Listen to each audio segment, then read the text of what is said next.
Big Daddy Connecticut. This is my new favorite. I've been smoking my favorites for a long time. Robustos, Toros, De Niros. And you know how human beings are. The more they achieve, they go, well, if I was able to get here, I want to go higher.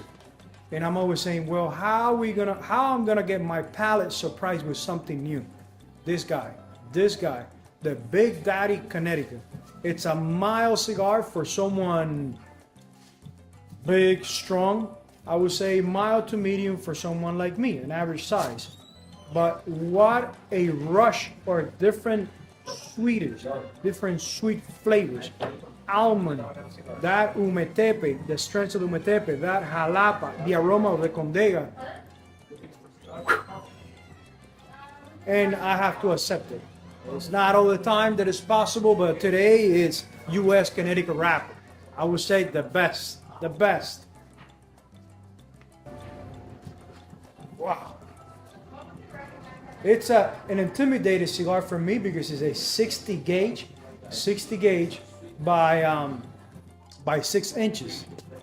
6.5. Yeah, 6.5. It's an intimidating cigar. That's why we even did a shirt for the cigar. It says 6 inches of pure pleasure, Tabanero Big Daddy. Now it's Maceda Big Daddy. But this, the mild one, oh boy. And again, I'm having this cigar after I had a medium body Lancero. But it's amazing. It's really complex because even though it's a mild cigar, we not just gonna go, okay, go ahead and put some jalapa. Just put jalapa and a little bit of condega. This is really complex. This has some rare tobacco that we can undisclose. It has jalapa, umetepe, condega. All our cigars have condega because I love the aroma of condega. So going back to a fresher cigar than something that has been aged. I went and bought some cigars last week from a producer. I'm not going to say names. I'm not going to mention who it is. But someone told me, look, go to this shop, buy these cigars, and I want to hear your opinion. I said, okay, fine. I went, bought the cigars. And the cigars were it had a beautiful wrapper, pretty oily wrapper. They were made with wood cigar molds, so the shape, it wasn't perfect. That's okay. We got room to improve. The first third on all the cigars, it was pretty empty. The cigar didn't have the right weight. But I said, you know what? Anyway, let me go ahead and light up. I went and light up the cigar, and right away, before I light up the cigar, when I cut the cigar and I look into the cigar, there was a tobacco pretty dark. That's fine. El Ligero can be pretty dark. I said, okay, let me go ahead and smell that really dark tobacco. Went like this. And it was really sweet, almost like wine sweet, like melaza. And I can spot right away that they were using betún. Betún is like the thing that you use to shine the shoes. That's the name, betún. But it's a mix of boiling tobacco steams, raw sugar, rum, wine. And people practice that to make okay tobaccos to taste a little bit better, but when they are fresh. If you put those cigars to age, that unnatural flavors, they will get pretty weird. So I said, well, this cigar, this is not a good start. The wrapper is too oily. I have learned with Raymond Pages that when you see tobaccos in a wrapper too oily, means that it's missing a little bit of fermentation. Or they even practice getting a sponge with mineral oil and going through the back wrapper to look really oily. That's really bad practice. For someone that really appreciates this craftsmanship, you don't want anything unnatural on your cigars.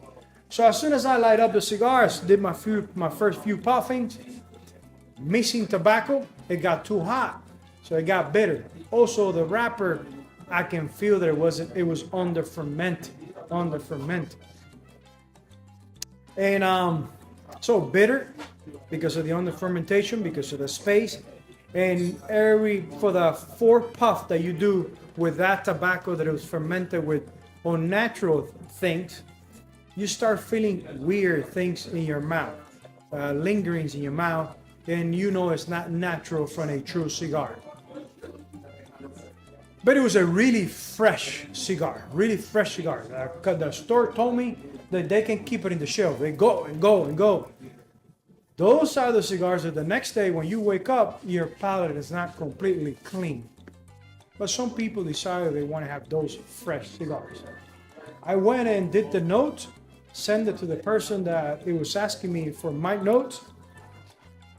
And he said, and of course, I give my notes to anybody neutral. I respect everybody in this industry. Probably that cigar was done that way because the customer was only willing to pay for that quality of cigars. But I told the person, this for me is a bundle cigar with a nice wrapper and a strong filler, but it's still a bundle cigar. And the response I got was, the response I got from the person who told me to try the cigars was, well, you know, I'll make sure to talk to him and tell him to bring you, when he comes into the country, his premium cigars. I said, well, I was under the impression that I was going there to buy his premium cigars, not his bundle cigars.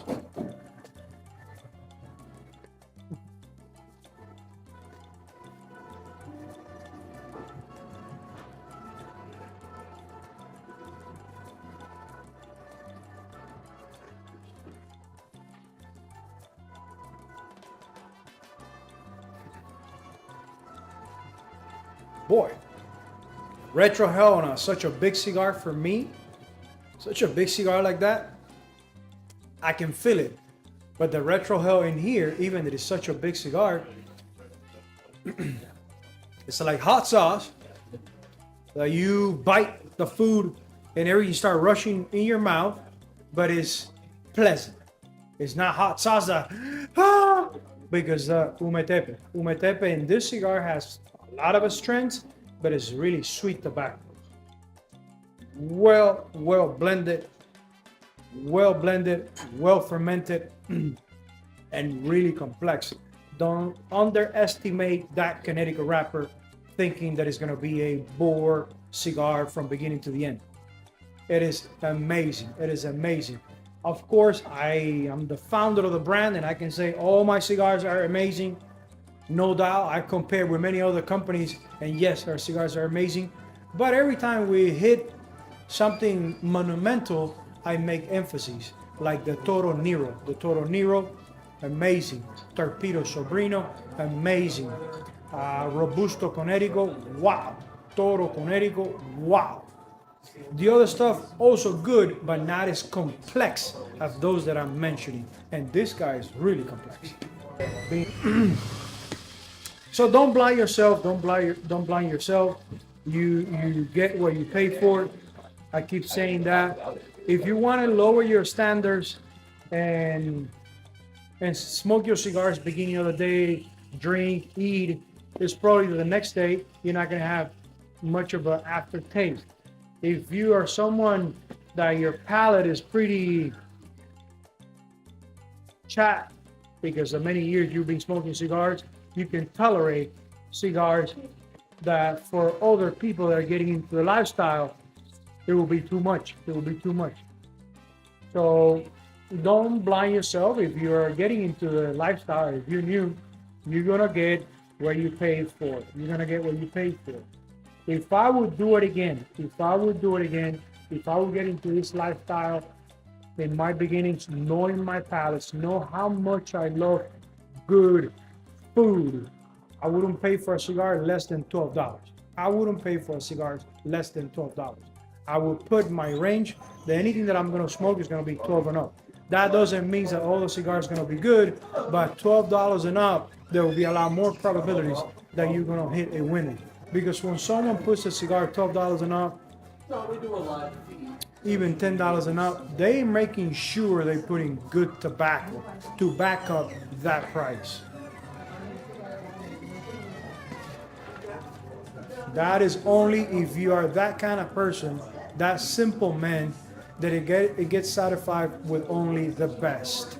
If you believe you are that type of person, take my advice. Guys, thank you very much. There's no secrets. Don't get confused. The only reason God sent us here to this beautiful earth, it was to serve others. Don't blind yourself. Whatever you're doing here in earth is to serve others. If you really reflect on the matter, whatever you're doing in your office or whatever you work, you're serving others. And we try to do it with the best of us, which is Maceda brand, Tabanero brand. Again, don't forget that we believe in the enjoyment of craftsmanship that allows you to stop time, reflect on life, and plan the future ahead. Thank you very much. I'll see you guys next Sunday.